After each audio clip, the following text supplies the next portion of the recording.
Salut tout le monde, j'espère que vous allez bien. Aujourd'hui je vous retrouve dans une nouvelle vidéo bilan lecture. Je suis désolée, il n'y a pas eu de vidéo la semaine dernière parce que j'avais pas trop d'idées. Et là ce mois-ci, promis, je vais me rattraper, j'ai quelques idées qui me sont venues, donc je pense que ça devrait être plus intéressant pour vous. On commence ce mois de mars avec le bilan lecture des mois de janvier et février, qui est vraiment un bon petit bilan parce que j'ai quand même lu 11 livres, il y a quand même de quoi. Donc j'ai 4 gros romans, 4 petits romans de poche et 3 mangas, donc vraiment pas mal du tout. Je pense que je vais commencer avec les mangas parce que je pense que c'est ce qui vous intéresse peut-être le moins. Donc je vais commencer avec ça, c'est une trilogie qui est juste là, donc qui s'appelle Evil Eater. Et c'est une trilogie que j'ai trouvée chez Easy Cash récemment, je crois que je les ai achetés genre en janvier. Puis je me suis dit que j'allais les lire et franchement c'était pas mal. Alors si vous regardez un petit peu comme ça, on voit que le 1 est beaucoup plus épais que les autres. Et franchement, ma foi, c'était pas mal parce que je les ai payés genre 2 ou 3 euros, sachant que le prix d'un manga maintenant c'est 7 ou 8 euros, c'est assez exorbitant. Donc pour vous résumer, j'ai plutôt bien aimé, c'était pas un coup de cœur, c'était pas exceptionnel, c'était pas nul non plus, c'était plutôt bien, mais je m'attendais à une autre histoire quand je les ai achetés. Donc pour vous faire le petit topo sans vous spoiler la fin, enfin en fait en vérité il n'y a pas vraiment de fin, on va suivre du coup les deux personnages que vous voyez ici. Donc là, et donc ce sont des sorceristes, et les sorceristes ont le pouvoir ou la capacité de ressusciter les gens, mais seulement contre une autre victime entre guillemets. C'est-à-dire que les personnes qui ont été assassinées peuvent être ressuscitées uniquement si on tue le meurtrier. Et donc elle récupère entre guillemets, il y a un genre de transfert d'âme, enfin pas, c'est pas vraiment comme ça, mais il y a un genre de transfert ou d'échange de vie, si on peut dire ça comme ça. Et leur but c'est donc de les ressusciter et de les débugger, parce qu'en fait quand les personnes sont ressuscitées, elles ont une sorte de bug qui peut les rendre vraiment assez mauvais pour la société. Ça peut être des gros défauts, genre très égoïstes, fatalistes, suicidaires, enfin voilà, c'est des choses assez noires, assez sombres, et de ce fait il faut qu'ils leur enlèvent ce bug pour que les personnes puissent être réinsérées ou réintégrées dans la société. Donc c'était plutôt bien parce qu'on a suivi plusieurs enquêtes, hein, plusieurs histoires en fait, où à chaque fois il ressuscite différentes personnes.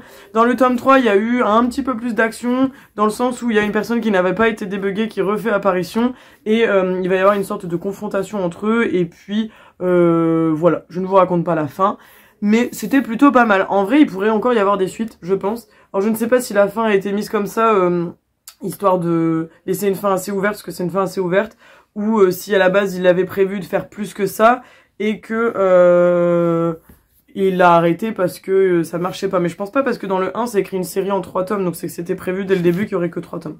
Enfin bref, donc les 3 sont comme ceci, un rouge, un bleu et un vert, et ils sont vraiment chouettes. Je vais les garder parce que quand j'aime pas un livre ou quoi que ce soit, je les revends, mais eux pour le coup c'est pas que j'ai pas aimé, c'est parce que c'était bien, mais c'était pas non plus exceptionnel. Donc je suis contente de les avoir eu d'occasion.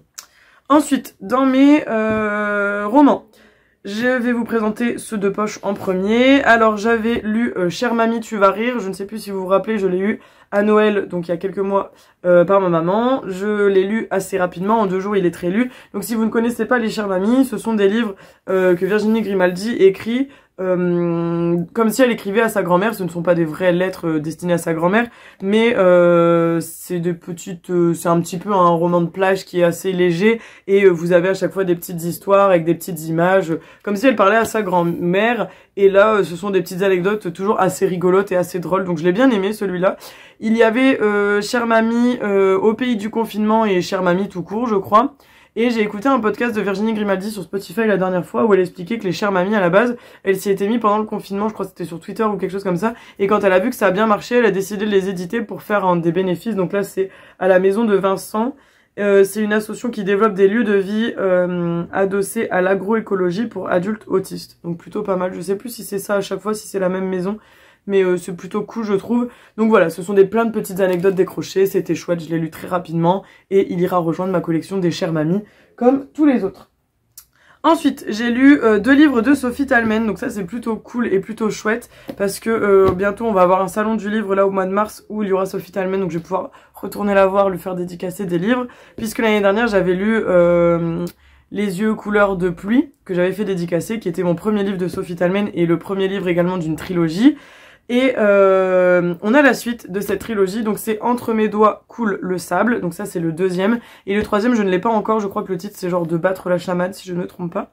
Donc dans ce deuxième livre, que j'ai un peu moins aimé que le premier, mais qui était bien quand même, mais il était pas aussi bien que le premier, j'ai trouvé, on retrouve Marie-Lou avec Mathieu et on continue cette histoire d'internat et du coup on retrouve le Gobe-Mouche qui est donc le bar dans lequel ils vont toujours se rejoindre, etc. Donc c'est vraiment chouette et on a vraiment les deux points de vue entre celui de Mathieu et celui de Marie-Lou, comment ça se passe au niveau de l'internat et au niveau de leur couple surtout, donc c'est plutôt chouette, j'avais vraiment bien aimé quand même si j'avoue que le premier était mieux, je trouve, mais bon, pourquoi pas. J'ai quand même hâte d'acheter le troisième pour voir comment se termine cette trilogie, mais évidemment, je vais basculer sur l'autre livre que j'ai lu de Sophie Talmen et ça va vous faire rire parce que c'est Va où le vent te berce. Alors celui-ci n'a rien à voir avec celui dont je viens de vous parler, mais il est quand même lié. En fait, vous allez suivre une association de bénévoles à l'hôpital qui est en Bretagne également, puisque c'est de là où est originaire Sophie Talmen. Et on va suivre donc l'histoire de Gabriel et Anna. Mais en fait, dans l'hôpital dans lequel ils sont, on a également Marie-Lou et Mathieu. Donc en fait, c'est une histoire qui est décrochée de la première trilogie dont je viens de vous parler. Mais vous avez quand même des liens entre Marie-Lou et Mathieu. Donc c'est assez rigolo parce qu'on retrouve les personnages. On parle également du Gobe-Mouche. Enfin voilà, il y a des liens qui sont vraiment chouettes. Néanmoins, ça m'a pas gêné de ne pas avoir encore lu le troisième tome et de découvrir cette histoire décrochée. Je l'ai vraiment bien aimé. Il était assez émouvant puisque Anna va avoir son bébé de manière assez rapide dans le livre et en fait on va apprendre qu'il lui est arrivé des choses assez tristes auparavant. Gabriel qui devient berceur de bébé va beaucoup s'attacher à elle, il y a une petite histoire qui va se créer et puis on apprend aussi pas mal de choses sur Gabriel et sur son grand frère. Et voilà, à la fin, il y a un petit retournement de situation aussi à propos du frère de Gabriel. Enfin, franchement, c'était une superbe histoire et je l'ai vraiment bien aimé, plus que le précédent. Et après, on peut pas aimer tous les livres d'une même autrice au même niveau, je trouve. Genre, c'est pareil pour Virginie Grimaldi, que j'adore, ou Aurélie Vallogne, ou Karen Pont, etc. Je les aime toutes. Mais il y a forcément des livres que je juge qui sont au-dessus en termes de préférence pour moi. Après, voilà, ça reste des goûts personnels et bien évidemment que je les aime toujours tous. En général, c'est rare qu'il y ait un livre que j'aime pas. Donc bon, voilà, donc celui-ci est très cool, je pense que celui-ci je vais le prendre pour aller le faire dédicacer et je ne sais pas si je vais en prendre d'autres, déjà il faudra que je vois si c'est limité au niveau du salon du livre et surtout l'année dernière c'était limité à 2, donc à voir si je prends celui-là ou un autre, je crois que c'était La Promesse du Nil dont je vous ai parlé fin 2024, qui était bien aussi. Donc je ne sais pas, je vais voir. Bref, celui-là était très bien, en plus je l'ai acheté genre fin janvier, donc je l'ai lu vraiment assez rapidement et c'était une belle histoire. Voilà, si vous aimez tout ce qui est Grey's Anatomy, tout ce qui se passe dans les hôpitaux, etc., vous risquez de beaucoup aimer parce que ça reste dans cette vibes-là, j'ai envie de dire, dans cette continuité. Donc c'est plutôt chouette et puis le fait de retrouver les autres personnages, c'est assez rigolo de voir que les personnages peuvent avoir des liens, etc. Je pense que Sophie Talmen aime beaucoup ces personnages et n'arrive pas à s'en séparer, à voir si c'est pareil dans les autres livres. Mais c'est plutôt cool en tout cas. Ensuite, j'ai lu Un coup de soleil de Serena Giuliano. Alors pareil, j'ai adoré Serena Giuliano. C'est une découverte que j'ai faite l'été dernier, au mois de juillet, parce que j'avais lu Sara Perché Ti Amo qui était vraiment cool. J'ai également lu Luna qui était bien. Et là, c'est Un coup de soleil que j'ai lu. J'en ai encore 2 dans ma pile à lire. Il y a Felicita et Ciao Bella. Et je crois que j'ai presque tous ces livres, il m'en manque plus qu'un. Je crois que c'est genre Mama Maria, un truc comme ça le titre. Donc, Un coup de soleil, vous allez suivre Éléonore à Salerno, qui est une jeune femme d'origine italienne, si je ne me trompe pas. Ou elle est française et son ex-conjoint était italien. Enfin bref, je sais plus, il y a un truc comme ça. Donc bref, elle retourne à Salerno avec ses jumeaux qui sont ados, etc. Mais elle n'arrive pas à oublier Marco dont elle vient de se séparer. En fait, voilà, ça c'est l'histoire de base. Et elle est femme de ménage. Elle est femme de ménage et en fait, au fur et à mesure qu'elle va chez les gens, elle se rend compte que pas mal de personnes jugent pas, cachent des choses, je veux dire. Et donc, elle découvre les petits secrets des personnes, etc. C'est vraiment cool. Et elle peut se rendre compte que certains secrets vont la chambouler et lui créer certaines choses. C'était une belle petite comédie assez sympa. C'est encore une fois pas celui que je préfère de Serena Giuliano. Ma pépite, mon préféré, c'est Sara Perché Ti Amo qui était vraiment... C'était vraiment trop bien, j'ai adoré. Luna aussi, je l'avais bien aimé. Mais vraiment, Sara Perché Ti Amo est vraiment au-dessus, je trouve. Celui-là, il était bien, mais c'était pas mon préféré. Voilà, il se lisait bien, il était chouette, mais c'était pas non plus le meilleur. Donc, bon. En tout cas, ça reste des livres qui se lisent assez rapidement, assez facilement. En plus, Serena Giuliano, c'est une grande amie de Virginie Grimaldi, donc c'est assez rigolo de savoir que je lis les deux et que les deux s'entendent très bien. Mais en tout cas, si vous ne connaissez pas cette auteure, elle est vraiment cool et je vous recommande vraiment ces livres parce qu'ils se lisent bien et ils se lisent rapidement et c'est des romans assez feel good, donc c'est chouette. Voilà. En plus, les histoires de Serena se passent toujours en Italie, donc ça nous fait un petit peu rêver, ça nous fait voyager, un peu comme Sophie Talmen où ça se passe toujours en Bretagne. Ensuite, j'ai lu Origami Blues. Alors ça, c'était un livre que j'avais acheté dans une bouquinerie. Je m'étais dit, tiens, pourquoi pas. En plus, c'était pas un gros livre. Et dans cette histoire, vous allez suivre Florence qui a une boutique d'origami. En fait, elle en a fait vraiment son métier parce que c'est quelque chose qu'elle adore. Et elle va embaucher un jeune garçon. Je me demande s'il s'appelle pas Raphaël ou quelque chose comme ça, mais je sais plus si on en parle là à l'arrière. Non, on dit juste un étudiant qui entre dans sa boutique. Sa sœur qui part s'installer à l'étranger, ouais, c'est ça. Et en fait... elle découvre quelques petits secrets, on découvre également certains de ses secrets. Et on a toute une belle histoire sur le développement de la relation entre Gabriel, je crois que c'est Gabriel ou c'est Raphaël, je sais plus. Le garçon, là, l'étudiant, on a une belle relation qui se crée avec Florence. On a une belle histoire aussi sur les origamis, il y a un petit message caché qui est dedans et que tout s'explique à la fin. C'est vraiment une très belle histoire. Je m'attendais pas à l'aimer autant, mais franchement, il était vraiment cool. Je trouve que je l'ai lu rapidement parce que j'étais vraiment bien dans l'histoire. Et ouais, c'était une belle histoire. Je sais pas trop quoi vous dire parce que j'ai peur de trop vous en dire en vous en parlant parce qu'il est assez court, donc c'est un peu compliqué de pas trop vous spoiler. C'était une histoire assez romantique, en tout cas, c'est ce que je peux vous dire. Et ouais, une belle histoire avec une belle fin et tout. Et l'histoire des origamis, c'était assez original. Voilà. Je pense que j'ai pas trop de choses à vous dire parce que j'ai peur de vous spoiler. Ensuite, un très vieux livre, une très vieille série dont tout le monde a parlé fut un temps et que je n'avais jamais lu. Il s'agit de After. J'ai les 5 tomes, je les avais également trouvés en bouquinerie, je m'étais jamais mise encore dessus parce que le pavé là faut le lire, hein. Je crois que c'est genre 600 pages, je sais même plus. Ouais, 590 pages. Hein. J'ai passé un gros morceau de mon mois de janvier à le lire, je crois que j'ai bien passé 15 jours dessus parce qu'en fait c'est des gros livres et en plus ils sont écrits tout petits, regardez. Donc c'est assez... sur le coup j'étais un peu en mode... Parce que j'aime bien les grands livres dans le sens où c'est écrit grand. Là, waouh, quand j'ai ouvert, j'ai été surprise. Et en fait, bah, ma grande surprise, c'est le cas de le dire, c'était vraiment chouette, c'était une bonne histoire. On va suivre Tessa qui arrive dans sa nouvelle université et elle va se prendre une chambre d'étudiante, voilà, avec une colocataire qui est assez différente d'elle parce qu'elle c'est une jeune fille studieuse, voilà, qui a une vie bien rangée, qui a son destin tout tracé, elle a un garçon de bonne famille avec qui elle sort, enfin voilà. Et en fait, sa colocataire, c'est carrément une fille un peu déjantée, elle est tatouée, voilà, elle se maquille, c'est pas du tout les mêmes univers. Et au début, elle se dit, oula, qu'est-ce que c'est que cette histoire? Et en fait, il va y avoir une belle relation qui va se développer. Évidemment, c'est de la new romance, donc on va avoir une histoire d'amour entre Tessa et un jeune garçon qui s'appelle Ardin. Mais en fait, c'est une histoire hyper compliquée. Au début, j'avais l'impression qu'Ardin, c'était un genre de pervers narcissique, alors que pas du tout. En fait, c'est juste un garçon qui est complètement brisé et qui a un passé vraiment très compliqué et tumultueux, et du coup je pense qu'il se bat avec ses propres démons. Il a beaucoup de mal à s'attacher à Tessa parce qu'en fait c'est un jeune garçon qui aime bien draguer les minettes et sortir avec beaucoup de filles, si on peut dire ça comme ça. Il s'est jamais vraiment à proprement parler mis avec une fille, c'était plus des coups d'un soir, de ce genre de choses.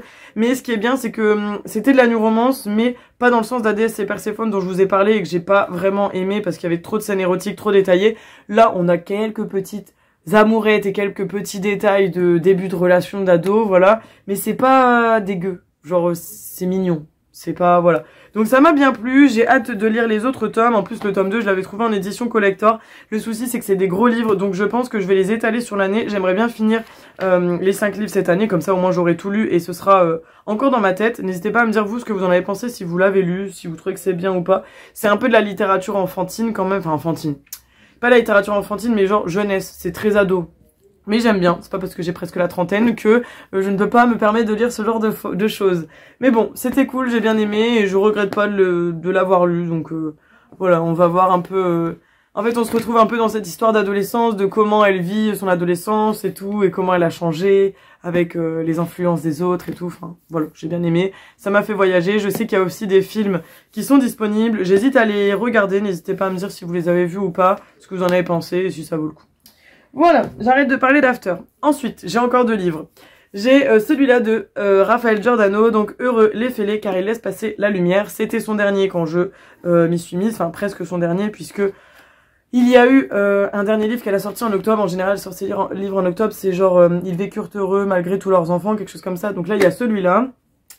Et on va suivre Henriette, qui est une jeune fille spécialisée dans tout ce qui est déco, etc.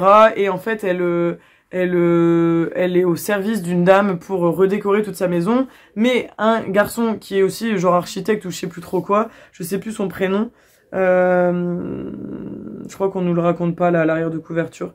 Et en fait, ce garçon est aussi embauché par la dame et ils vont devoir collaborer et travailler ensemble, sauf que c'est une hypersensible, elle est également hyper fatigable et elle est très anxieuse. Donc en fait, dès qu'il y a des choses qui ne lui correspondent pas, elle fait vite des crises d'angoisse, elle se stresse assez rapidement et elle essaye de s'adapter aux gens. Donc elle a une capacité d'adaptabilité qui est assez et en fait quand il y a un surplus, elle pète les plombs et voilà. Donc là on a une belle réflexion parce que les livres de Raphaël Giordano s'apparentent quand même à des livres de développement personnel malgré que ce soit des romans, mais l'histoire elle est plutôt pas mal.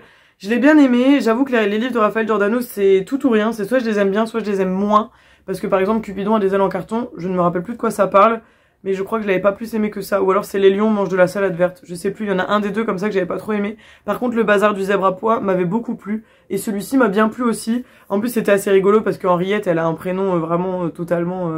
voilà, on dirait une petite mamie. Et puis l'autre garçon, quand il la rencontre, il pense que c'est une vieille alors que pas du tout. Et il y a une belle histoire qui se développe et une belle relation également entre les deux. Voilà. C'était une belle histoire, je vous la recommande. Il était cool, et puis si vous aimez Raphaël Giordano, ça ne peut que vous plaire. Après, encore une fois, comme je vous dis, ça reste quand même apparenté à du développement personnel, même si c'est saupoudré d'une romance et d'un roman, il y a quand même un message qui est laissé derrière.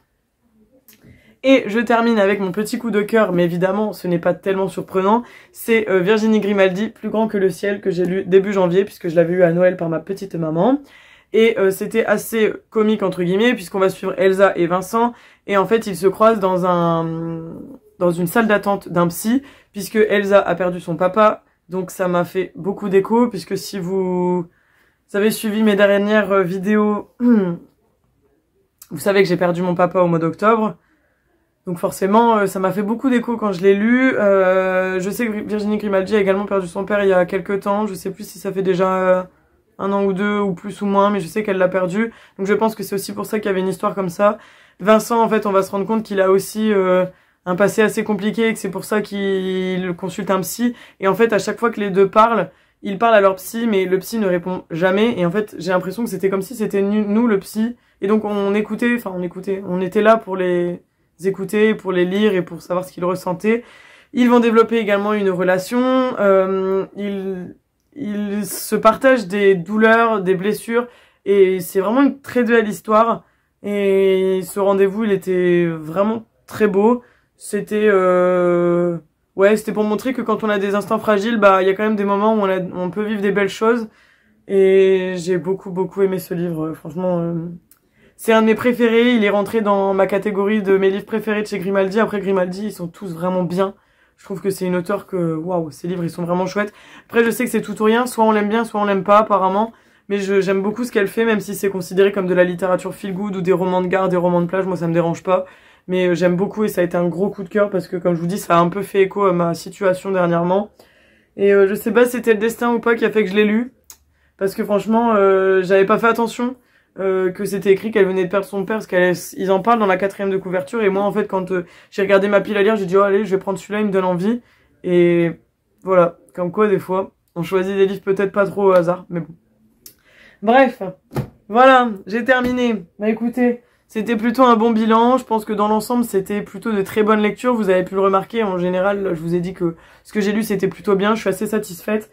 En plus, commencer l'année en lisant 11 livres en 2 mois, je trouve que c'est vraiment pas mal. Je suis désolée, je viens de vous faire bouger. C'était vraiment cool. Je trouve que 11 livres, c'est bien. Mon objectif de cette année, ce serait de faire 60 livres. Parce que l'année dernière, je crois que je m'étais mis un objectif de 70 ou 80 et je l'avais pas atteint. Les autres années, j'avais lu plus de 100 livres, mais je pense que j'ai une vie qui est un peu à 100 à l'heure ces derniers temps. Et du coup, un peu moins le temps, un peu moins de... plus de temps de me poser peut-être. Donc voilà, un objectif de 60 livres dans l'année, c'est déjà très bien et c'est déjà énorme. Donc là, déjà 11, on a fait un 6e de cet objectif, donc je suis plutôt contente.